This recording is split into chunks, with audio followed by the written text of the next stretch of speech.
Good morning, everyone. Welcome to Monday Mornings at Maine. Thank you so much for being here today. My name is Heather Miller. I'm one of our program coordinators here at the library. So glad to see you all today and glad that we're all interacting and having some camaraderie. That's fantastic. There's time for that as well. At the end, we have coffee. Please help yourself to that too.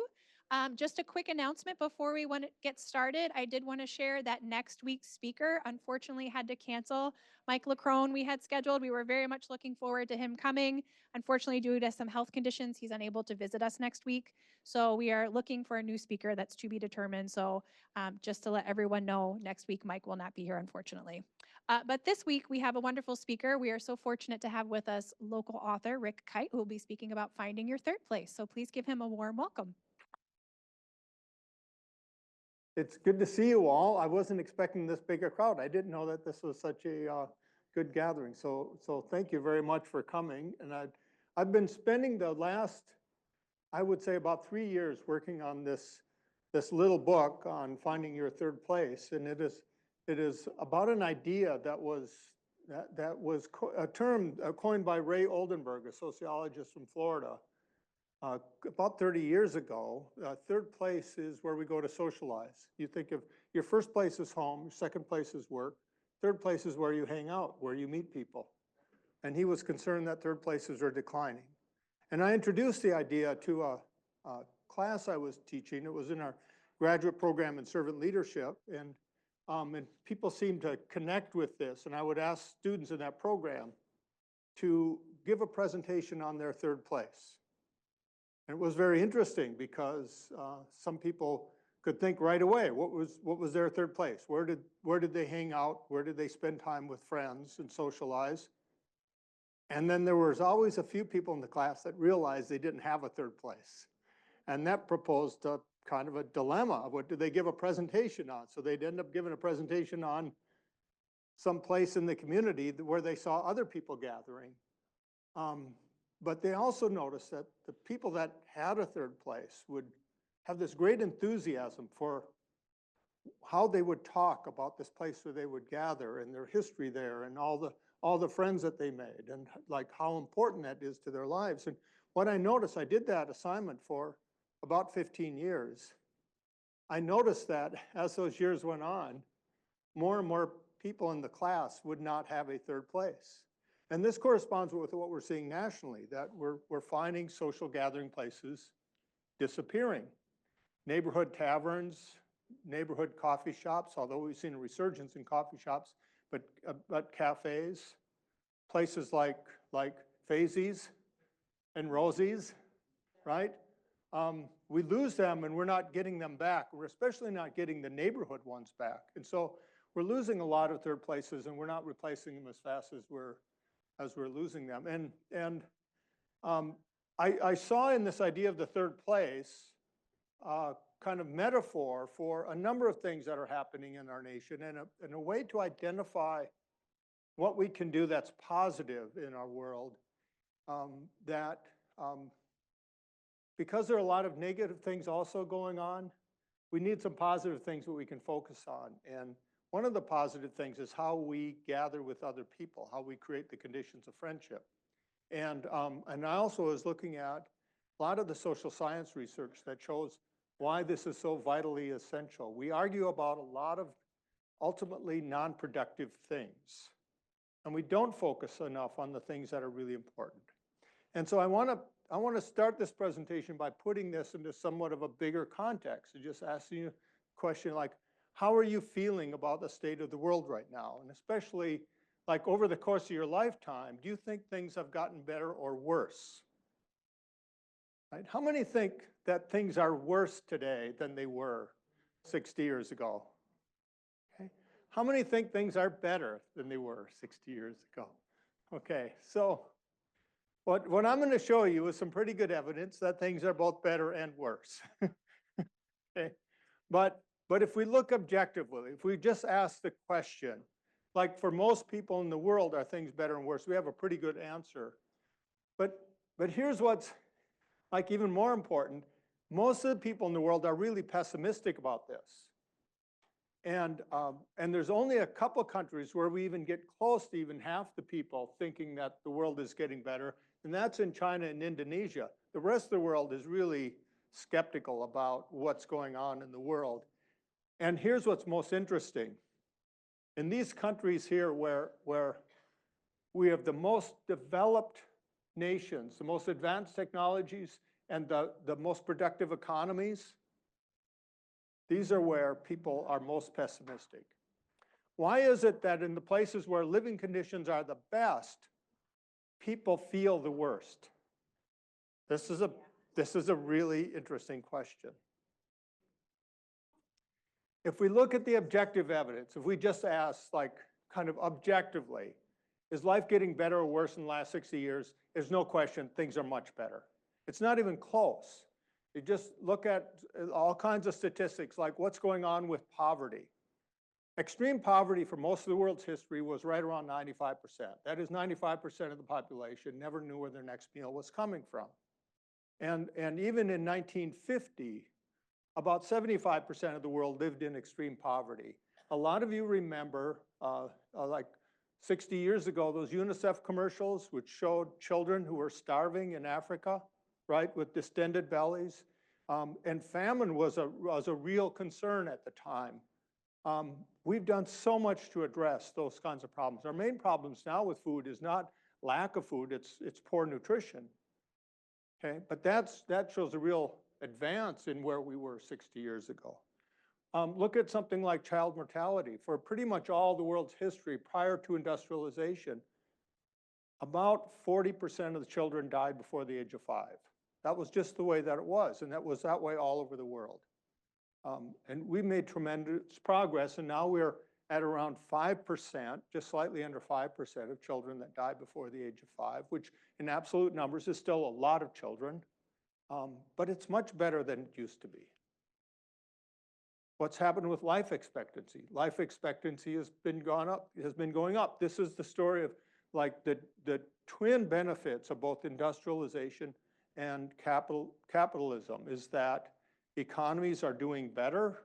What happens when economies do better and we develop new technology is that we feed more people. We prevent a lot of starvation. We also find cures for diseases and we address them. Yes, Mary. So on the top, you have the top yellow is Europe, and then you have Oceania, the Americas, Asia, and the blue is Africa. So you find like the nations that started on the transition to industrialization started improving life expectancy later in the 1900s. The nations that were earlier in industrialization, they started improving life expectancy earlier, and so they have a greater advantage now. But life expectancy has been increasing over the last 100 to 150 years all over the world. That's a general story. Some of you might remember headlines from a couple of years ago saying life expectancy is declining for the first time in 100 years. And it did during COVID, and especially like that year after COVID. But now it's on an upward trajectory again. That's like the upward trajectory is the story.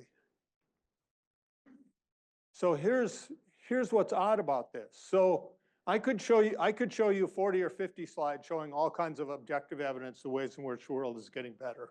It's better in just about every aspect, except we trust each other less.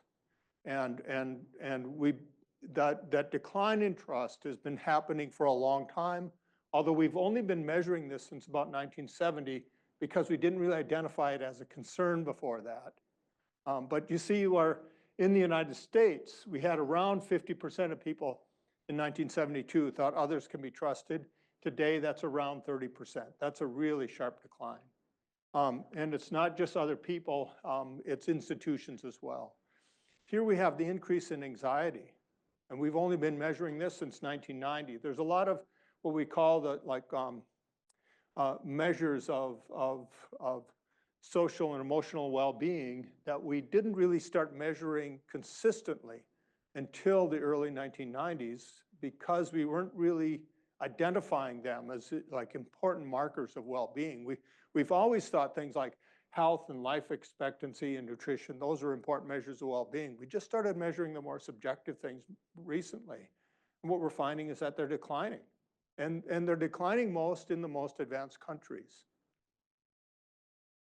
And then this is probably the most disturbing slide that I'll show you. There was a study that was done a couple of years ago of cognitive distortions. And what the researchers were looking at is language use that we can find on the internet. And what we're finding is that the language use, that is words and phrases indicating patterns of irrational thinking, are increasing.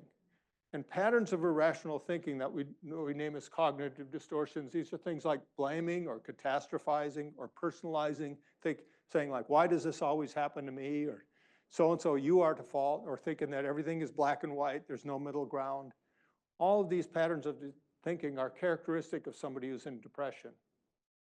And the researchers say that it really looks like the world is in a collective depression right now. And we find evidence of that since about 2000 in around the world. We find increasing cognitive distortions. And the only time this has happened in the last 100 years was in Germany right after World War II. Well, that makes sense. Like the Germans were in depression right after World War II because everything had collapsed for them. But why is the world undergoing a collective depression altogether at the same time when objectively things are getting better? That's a real puzzle. And so the question is, like, we're feeling worse about our lives. So when I ask you, like, are things getting better or worse? The answer is both. Like, objectively, things are getting better, but people are feeling worse. And people are feeling worse in the places where living conditions are arguably the best. And that's a puzzle.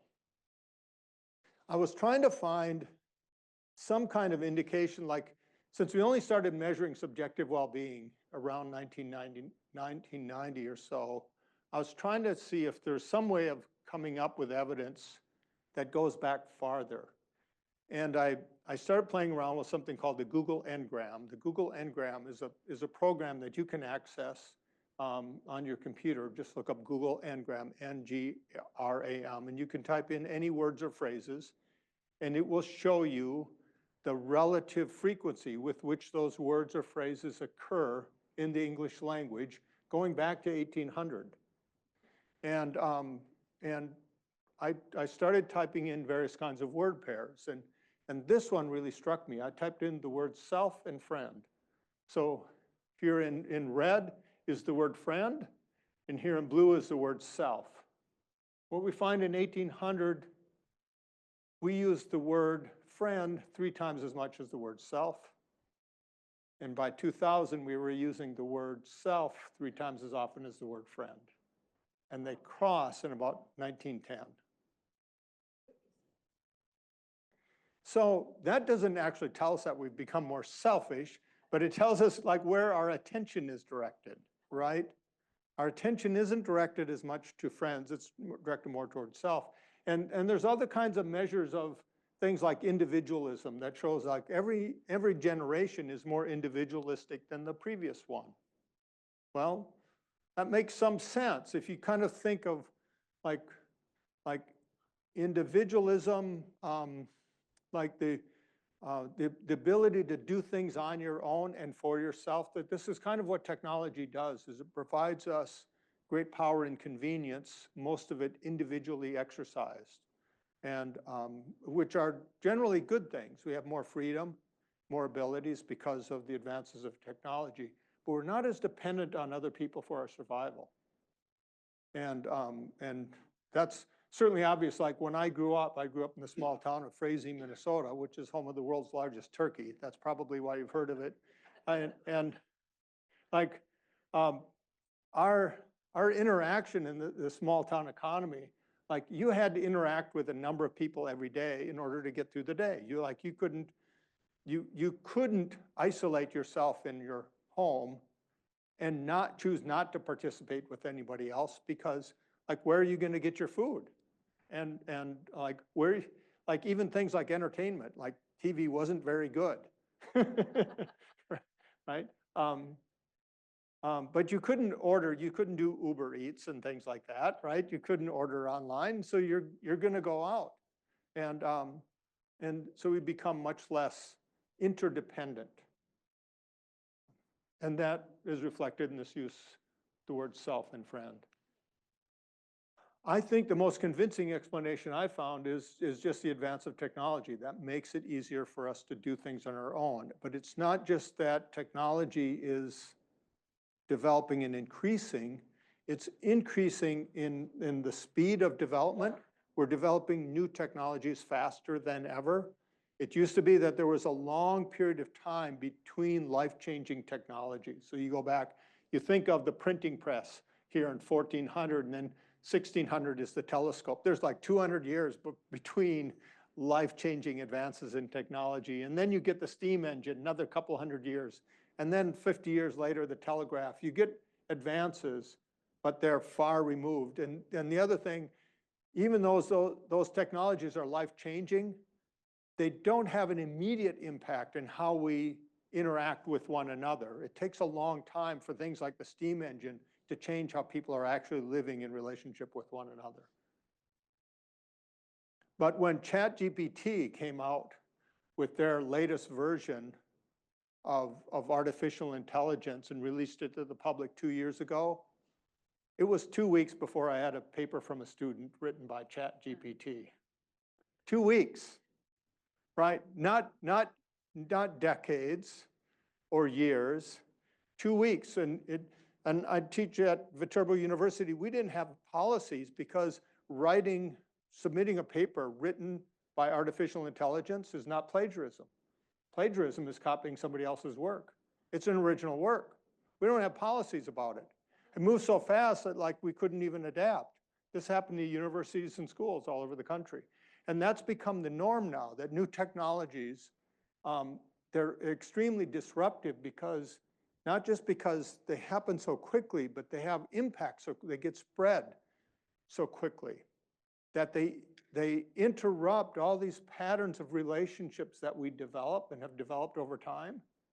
And it's very hard to adjust to this. Yes. Paper written by ChatGPT. Well, ChatGPT is getting better, so it's harder to tell now, today, 2 years later, if a student has written one. And people are getting better at using it. But this one was really obvious because the paper cited all kinds of sources. Some of them were made up, and none of them had anything to do with what we were doing in the class. So like it was really obvious that like, yeah.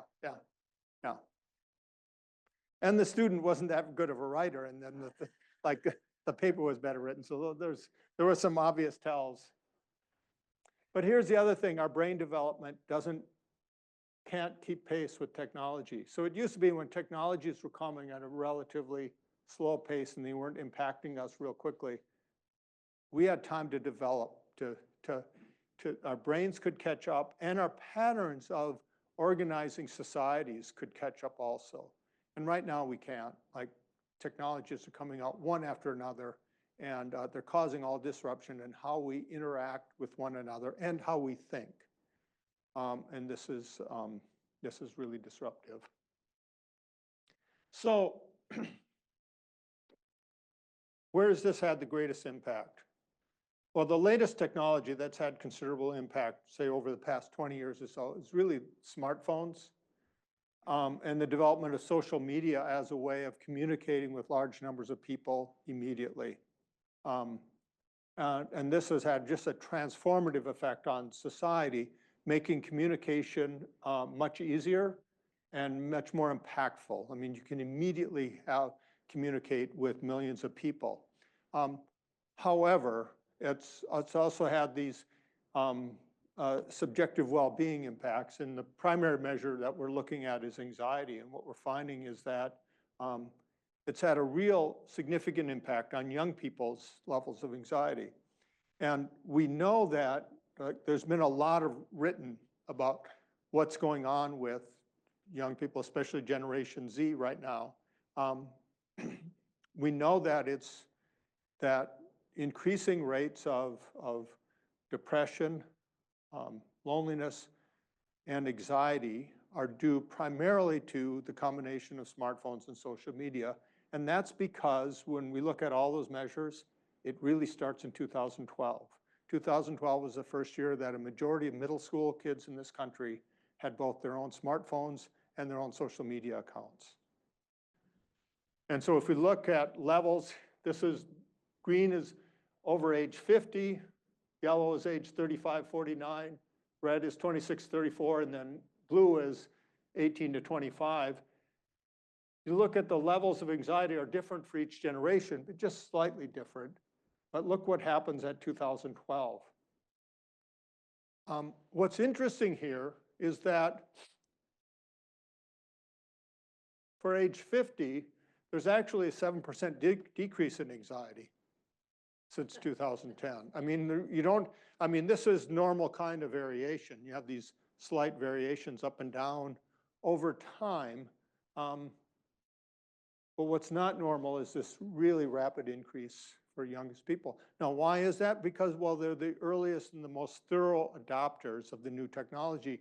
And most importantly, it's not just that they adopt the technology, it transforms how they interact with their peers and with adults, with the rest of the world. Whereas I would guess for most of you, how many of you have a social media account? Facebook or Instagram or something. I would guess that most of you use it to complement your normal social interactions, right? You use it to find out what friends are doing, maybe to catch up with your children or grandchildren, something like that. But you don't use it to replace those social interactions, okay? What's happening with many young people is the social media interaction has become the main mode of interacting with other people. And what we find is if you use it to complement your other forms of social interaction, not to replace them, it boosts your happiness because it keeps you more informed of what's going on, gives you more things to talk about, lets you know what's going on in your community, right? If you use it to replace your social interactions, it increases your anxiety because the kinds of social interactions that take place largely on social media do not give you a stable sense of who your friends are and how you stand in their estimation. When you have a few good friends and you have a bad day and you go to your friends, they cheer you up and they tell you that you're still appreciated, still loved, all of that. When you share on social media that you're having a bad day, some might cheer you on, but others are going to pile on. And you don't know where you stand from one day to the next.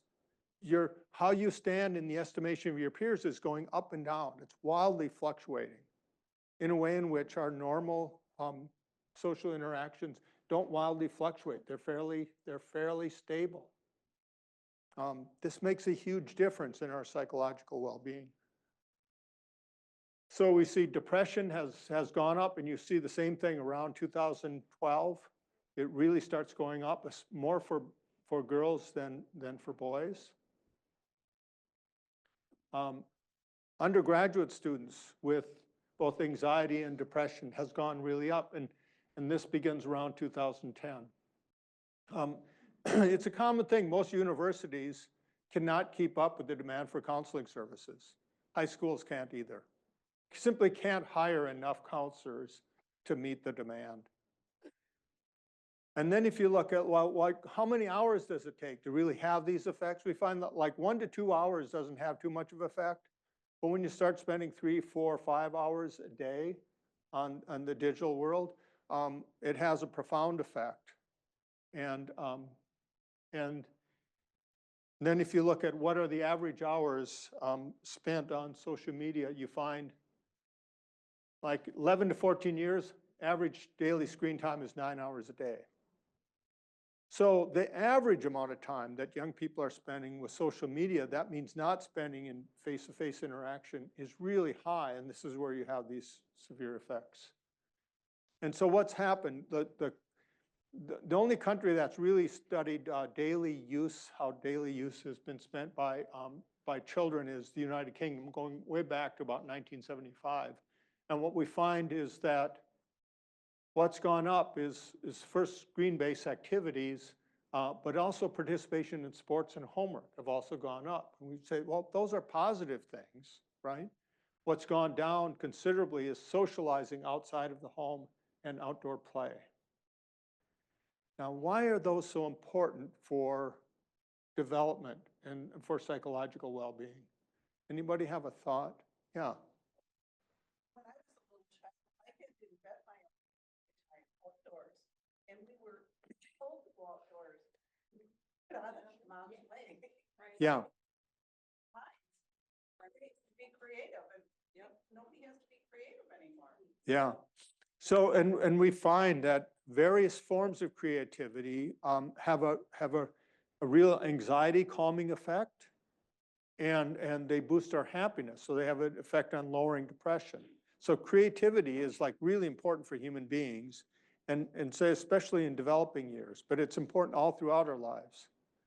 The other is the development of self-restraint and the ability to work out problems, conflict resolution. And so when you're in a world in which all of your activities with other people are supervised, and that's the case with, like, sport is a great thing, but it's supervised. So if there's any conflict, there's coaches or other adults there to resolve it, tell you what to do. If you're socializing outside the home or outdoor play, these are largely unstructured play. You have to figure out how to work it out yourselves. Well, that becomes really important later in life, right? Yes.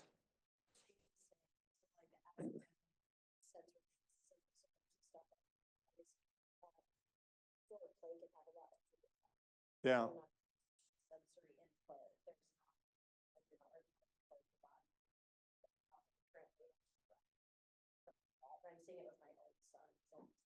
Yeah. Yeah. So what I just want to repeat this, like what you like sensory disorders are on the rise.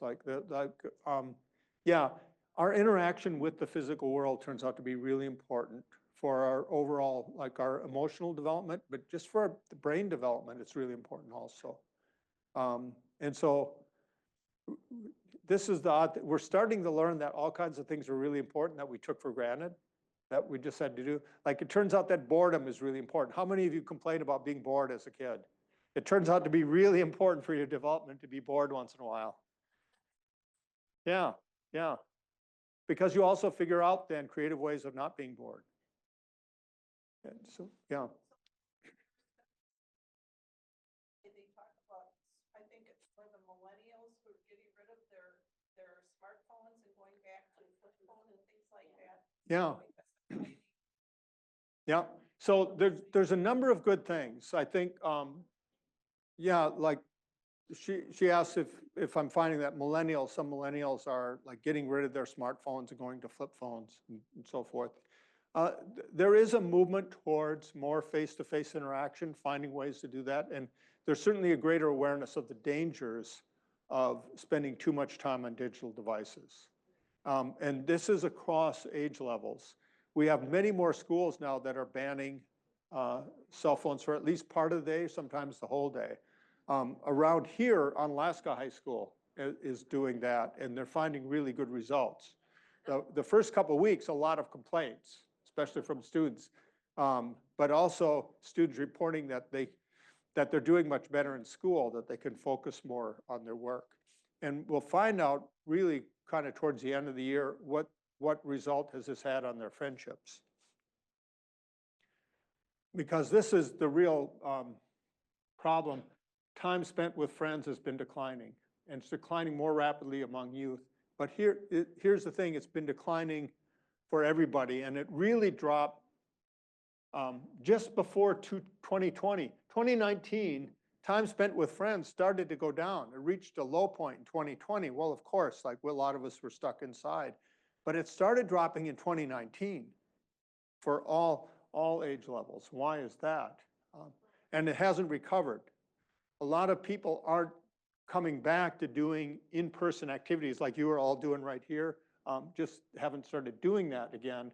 And that turns out not to be very good for our well-being, because time spent with friends is the #1 determinant of happiness. So the question is, what can we do about that? And this is where I've been focused on this idea of third places. And I went back to this work by Ray Oldenburg. 1989, he wrote The Great Good Place, looking at why are these gathering places so important? What are their characteristics? And what can we do to encourage more people to spend time at gathering places? And what can we do to encourage cities and towns to speed up their development, to encourage, like, recognize that we need them? This comes, Ray Oldenburg's work was 1989. In 2000, Robert Putnam wrote a book called Bowling Alone, kind of following up on Oldenburg's work, looking at the decline of social capital. Social capital is generalized trust in societies. And it comes from social participation, or sometimes he calls it civic engagement or social participation. And they've come up since that time with a number of measures of social capital.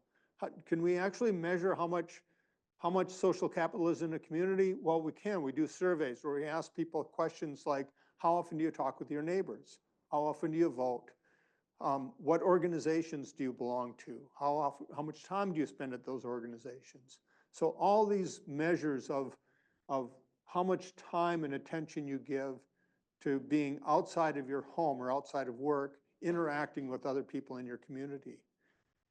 And Oldenburg, or Putnam, did something very interesting. In his book, he demonstrated that at that time, at 2000, when he came out with Bowling Alone, he looked at states' measures of social capital and compared that to other measures of well-being that we track in society. And one of them he was looking at was children's well-being. Like, how well are children doing in states that have high or low social capital? And what he found is a really strong correlation.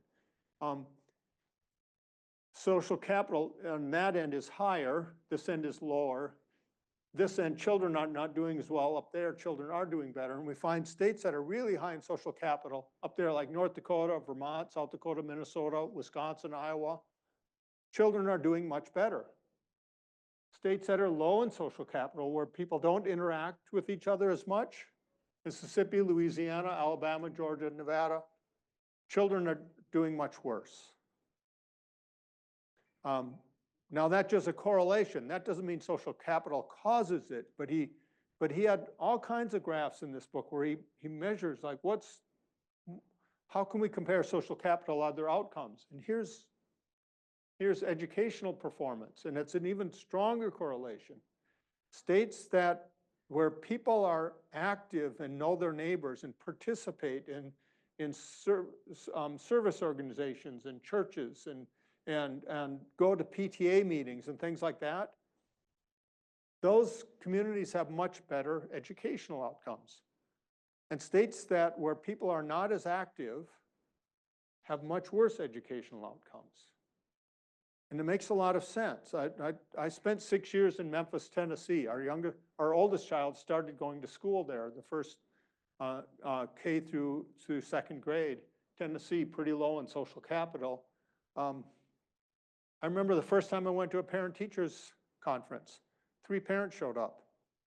He had 30 kids in his classroom, 3 parents showed up, right? This just seemed really strange to me. They wouldn't do field trips because they couldn't get volunteers. Like, there's all kinds of things that they couldn't do, right? And then there's very little kind of attention given to the quality of the schools. That's very different than the environment we find up here. Places where you have high social capital, we tend to know what's going on in our schools. And so when you know what's going on in your schools, you participate in them more, but you also demand more of them, okay?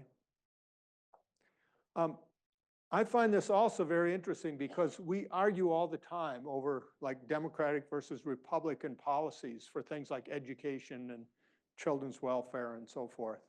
And it turns out none of them matter as much as a citizenry who is very active and engaged.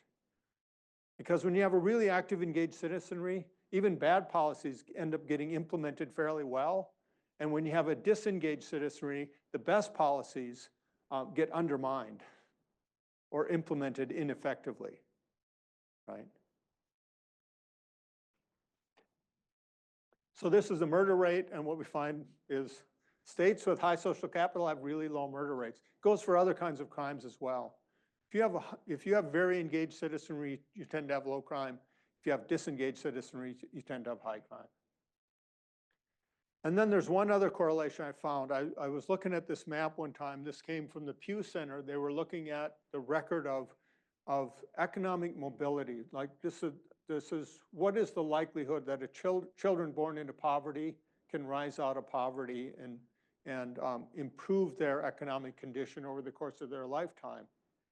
And what we find is that this map tracks almost exactly states with high and low social capital. That is, the places in the red where you have the least economic mobility, that is like 4% chance that in the dark red that a child can move from the bottom fifth to the top fifth economically. Those are the states with the worst social capital. And the states where you do pretty well, up here, like it used to be North Dakota. This was before the development of the Balkan oil fields. North Dakota was the best place in the United States for economic mobility. It's also among it's the highest in social capital also. Yeah, it really, like, people are really engaged, and what that means is children have a much better chance of moving out of poverty. And why would that be? Well, we have a lot more data on this now than we used to. So this is the most recent data. And we can go to something that's an interactive map called the Social Capital Atlas. And you can type in any county. So it used to be when Putnam was doing this, you measured social capital by states. Now we can look at counties, and we can look at really specific data. So we can type in La Crosse County, find out we rank 312 out of almost 3,000 counties in the United States. So in that top 10%, that's pretty good in social capital, right? We rank 27 out of 60 counties in Wisconsin. So Wisconsin is fairly high in social capital, and because of that, we tend to be fairly high in social capital, but we're kind of average as far as Wisconsin goes. And we can look more specifically, what about economic connectedness? That is, why do states that are higher in social capital tend to have, like, children are more able to rise out of poverty? It's mainly due to economic connectedness. That is, do people have friends who are high income? In places with really social capital, children who are living in poverty don't know anybody who's not in poverty as well. So it's very unlikely that they can move out. Places with higher social capital where you have more people that are active in organizations and participating in things, people tend to know people at different income levels. So it's more likely that children who live in poverty also know somebody who's not in poverty.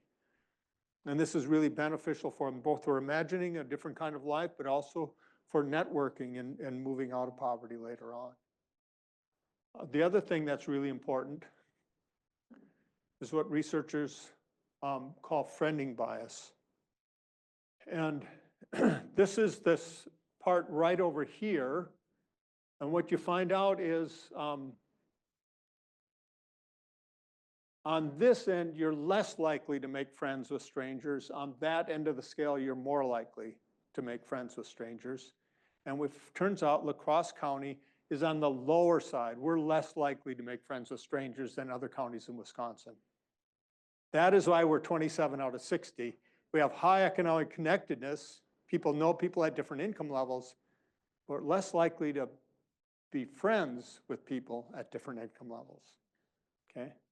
Well, it turns out that really well-established communities tend to have friend groups. They tend to be more cliquish. It's harder when you move into a community that's really well-established of getting to the in-group. So you might meet people, but it's harder to become friends with them. So that's the thing that you have to work on. Where do people find opportunities to become friends with somebody they don't know?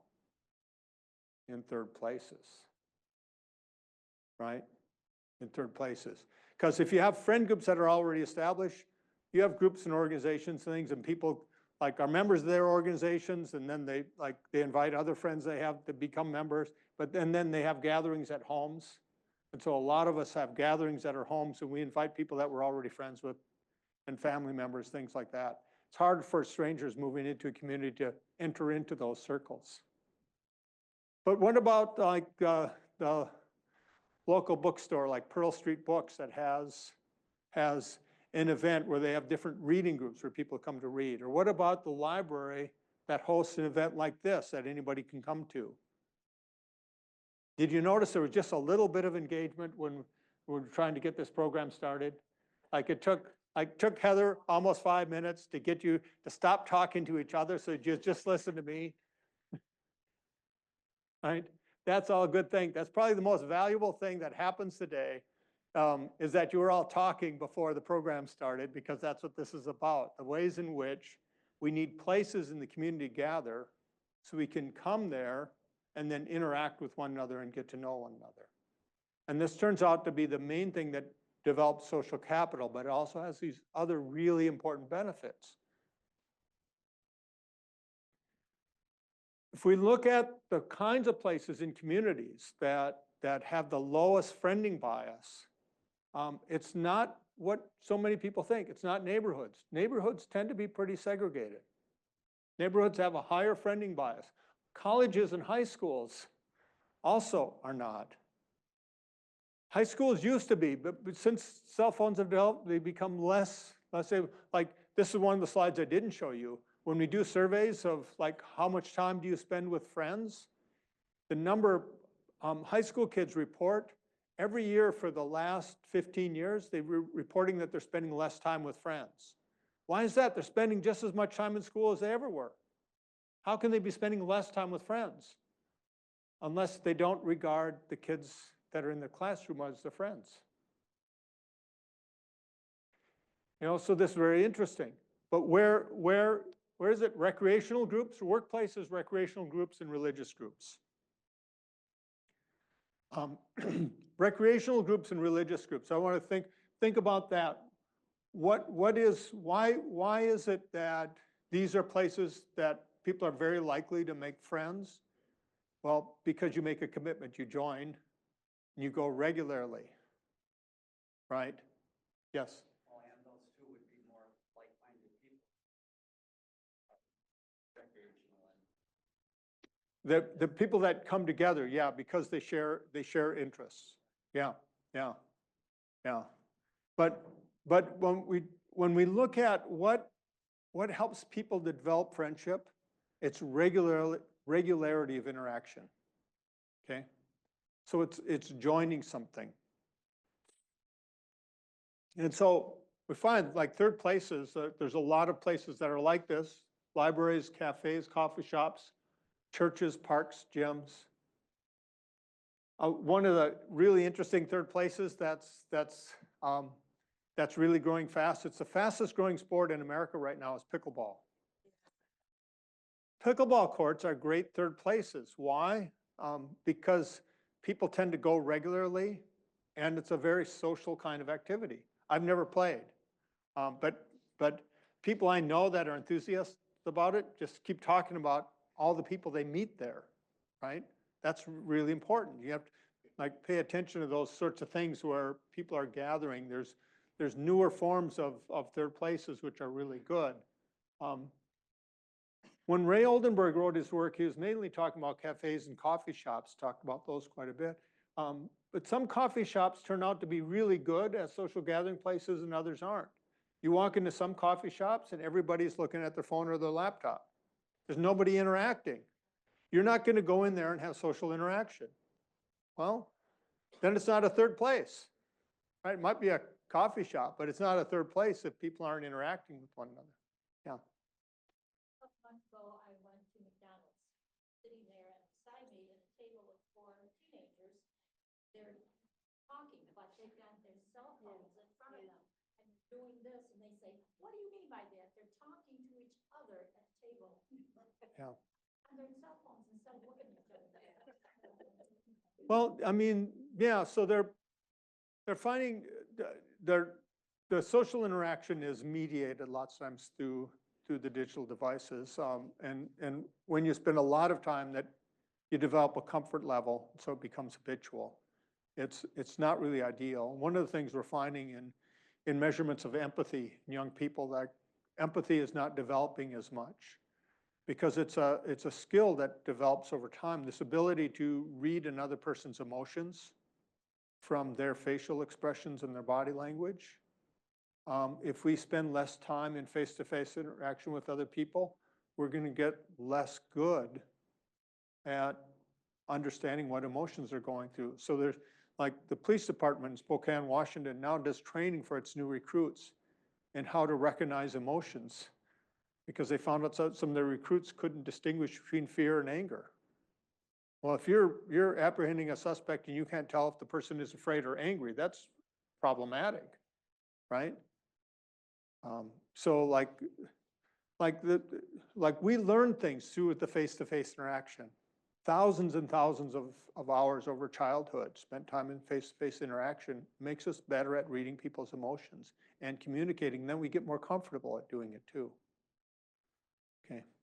So we've subjected those young people to a kind of world that they didn't ask for, okay, but we provided it for them, and now we're starting to learn that it's problematic. We need to have, more opportunities for face-to-face interaction. And this is important for their social, emotional well-being, but it's also important for really significant social concerns that we have, for educational outcomes, for children's well-being, for crime, and most importantly, for helping children get out of poverty. Like the social interaction that you are doing here right now makes it more likely that we'll have fewer people in poverty here in this community in the future. Not because of this one gathering, but because of doing these kinds of things, right? And we have to pay attention to the overall social conditions. This is why third places are vitally important for our community. And we used to think, well, it's nice to have gathering places. Like, it would be too bad if Rosie's closes. No, it'd be like, we need places like that where people can go and gather and interact.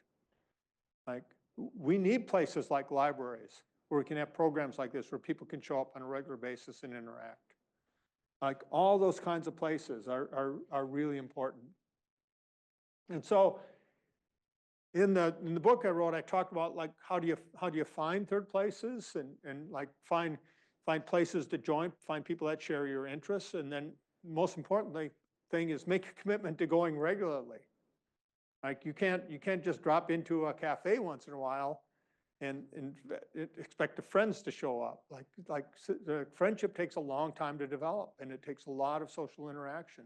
And then we have to think, how do we create them? Like, third places are places that are comfortable and inviting, and they're informal. They're not places where you go. It's not a destination kind of place. It's a place where you feel at home. Okay, so we have to encourage those kinds of places. And finally, I'm gonna stop, and we have a little bit of time for questions. But I want to share a story from one of my favorite books of all time by Ben Logan. So Ben Logan, The Land Remembers, wrote it about growing up on a farm here in southwestern Wisconsin during the Great Depression. And there's a chapter in there called Short Days in Yellow Lamplight, where he talks about how he and the other kids would gather around the table at night to do their homework after dinner, because their old rail lantern didn't have a very bright light. And so they had to gather pretty close around the table so they could read their books and do their homework. And one night, their dad brought home a new Aladdin lamp. And the Aladdin lamp was the latest technology, and it put out a really bright white light, and it lit up the entire room. And Ben said he noticed that after dinner, he and the other kids were spread all around the room, each had their separate corner, doing their homework. And the mother said, "I'm not sure I like this new lamp." And the father said, well, what's wrong with it? It's a lot brighter. And she says, well, it's brighter, but look what it did to our family. And he looked around the room and noticed that they were far apart. And he said, should I get rid of it and bring back the old lamp? And she said, I don't think it's the lamp. I think it's us. Does a new lamp have to change where we sit at night?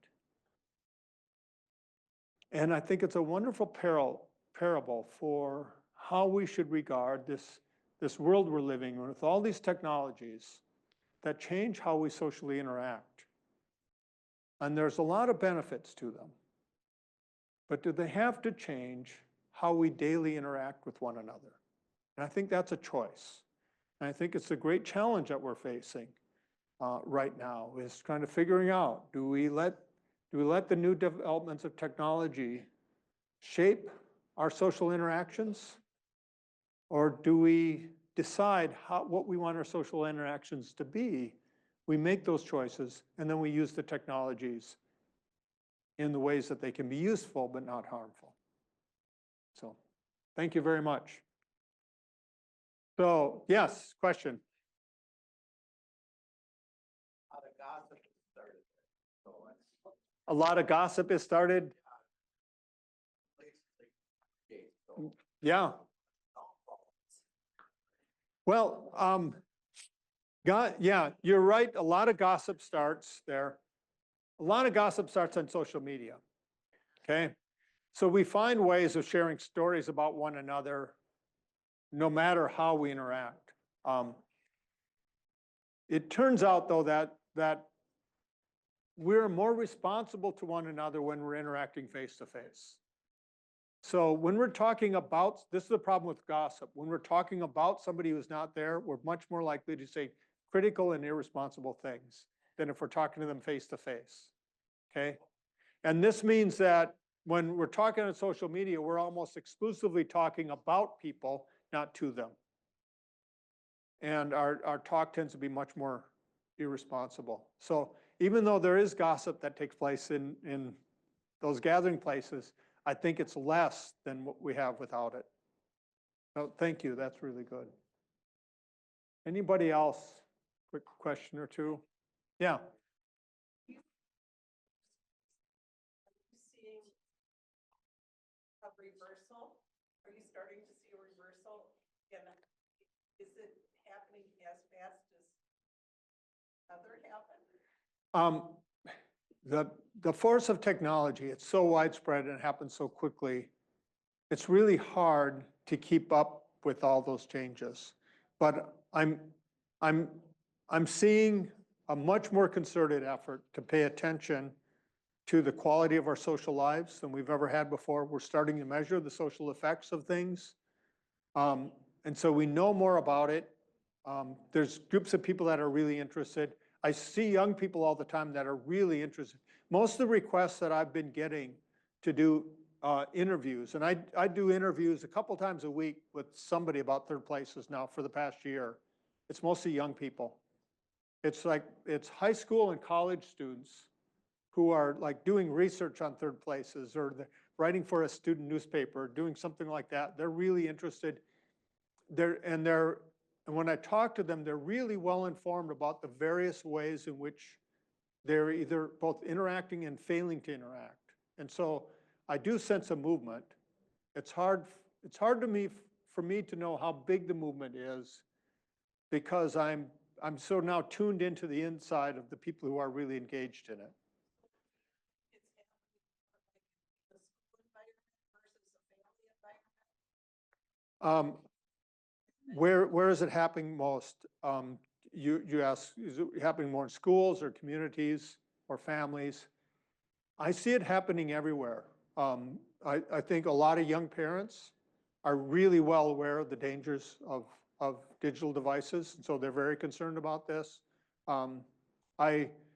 In communities, there's a movement called the New Urbanism that is really looking at, like, when we do construction, when we implement zoning policies and things like this, we have to pay attention to the ways in which new developments affect social interaction. And so design with social interaction in mind. That never used to be the case.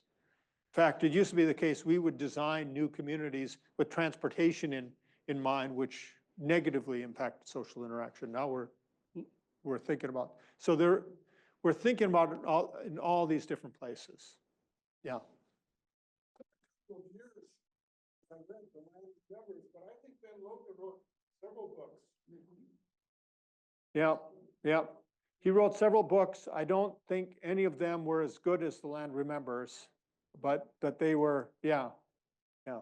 And that was his first one. Yeah, yeah. Mary. Are women more social than men? Are women more social than men? Some women are, that's for sure. Just find that in my own Mhm. social circles. What's happening at our age, my husband is losing his best friends. Yeah, And then to try to find those third place again for him. Women we have our book clubs, we have church, we have coffee, men. Oh, so that's an interesting question, because if we look kind of historically, yeah, in the past especially, women certainly were more social than men, and you'd have more men that would be focused kind of exclusively on their careers. So it'd be careers and family, but it wouldn't be anything in between. And we even, there's a lot of indication that like for many men, their social circles were largely shaped by their spouses, like, right? Yeah, I know. Well, here's the problem, and this is why retirement has much more of a negative effect on men generally than women, is because for many men, their entire social interaction was around work, right? And so when they retired, they lost their friends, lost their social interaction. So that was, I don't know if that's still the case with younger generations of workers, like, but it's certainly the case for that. That's been the way it was. You're absolutely right. And when we talk about social engagement in communities, women tend to have higher levels of social engagement. There are exceptions, of course. That's an average, right? But you're right about that. I find, like when we look at the evidence of loneliness, like for older generations, much higher among men than women. Okay, so when we talk about the loneliness epidemic, if I could share one good story. So I was giving a talk in St. Paul about a month ago, and before the talk, a man came up to me and he said, I showed up for this just because I'd read your book. He said, I'm the mayor of a small town just north of the Twin Cities. And he said, this idea of the third place, he says, I realize that we have to start doing city business differently. So this is the whole reason for writing, like you try to plant an idea which gives people a new way of thinking about things. And he said, just before Christmas, a tavern owner came up to me and said, can we get an exemption to be open on Christmas Day? Because they had a rule that all the bars had to be closed on Christmas. And at first he started to say no, because people should be with their families on Christmas. And then he remembered that like third places are where we gather socially, and it's really important to have these. And so he said, well, what are you planning to do? And the bar owner said, well, we have a lot of people that need a place to come, and so we're going to have a Christmas party on Christmas Day at our bar. He said, well, okay, we signed the exemption. On Christmas Day, he said, he turned to his son, and he said, let's go down to that bar I was telling you about and see what they're doing and what they're really doing down there. And so he went down there. He says the bar was packed and they were singing Christmas carols, and all these people came up and thanked him for letting them have a place to gather on Christmas Day. People that didn't have family to gather with, but that gathered with their friends. Like it just, and he said, thank you for giving me a term to recognize what we need to do differently. And that's mainly what I'm trying to do with the idea of the third place. Give somebody a way to name what we lose when we don't think about social connection. Like, and then to think positively, like, how do we do it? Well, we think about these places where we can gather. Oh, is there one more question? I saw, and, yeah. Yes. There's a lot of guys that go out for coffee together. Yes. And a lot of people in many suburban areas, the very popular place for, especially for groups of men to gather is McDonald's, right? Because cheap and convenient, and there's no places in many suburbs, they don't have community coffee shops, but they gather at McDonald's. So that turns out to be really important. Yeah, yeah. So thank you very much.